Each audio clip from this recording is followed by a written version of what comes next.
કચ્છમાં સ્થાનિક સ્વરાજ ચૂંટણીને લઈ દરેક પક્ષ પૂરજોશથી પ્રચાર પ્રસાર કરી રહ્યા છે।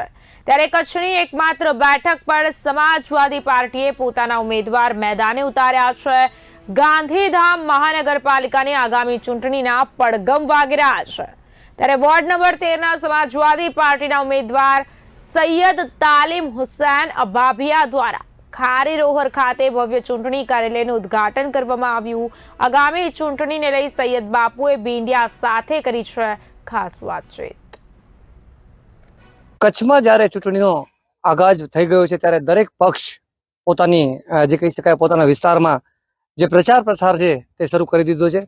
ત્યારે વાત કરવાની ગાંધીધામ મહાનગરપાલિકાની, જેમાં સમાજવાદી પાર્ટીએ એકમાત્ર સમાજવાદી પાર્ટી છે જેને 2 ઉમેદવારો અહીંયા ઉતાર્યા છે। સૌથી પહેલા તો પ્રમુખ સાહેબ આપની વાત કરવા માંગીશ, ખાલી એકમાત્ર મહાનગરપાલિકામાં આપે ઉતાર્યા છે આપના ઉમેદવારો, શું કહેશો?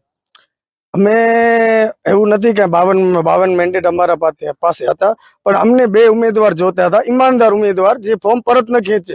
આમ તો અમે 3 ફોર્મ ભર્યા હતા, બરોબર ને, એવા પરત ન ખેંચે એવા ઈમાનદાર ઉમેદવાર। તમે કોંગ્રેસમાં જોઈ લીધું, કેટલા તમે અત્યારે પણ વિડીયો જોવો છો, કોંગ્રેસમાં પરત ખેંચી લીધા।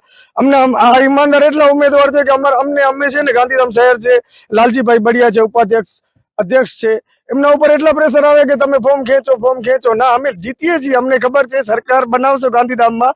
આ 2 પાર્ટી 2 સીટો 7 નંબર અને 13 નંબર જે નીકળશે ને એ નીકળે છે, કન્ફર્મ સીટ છે।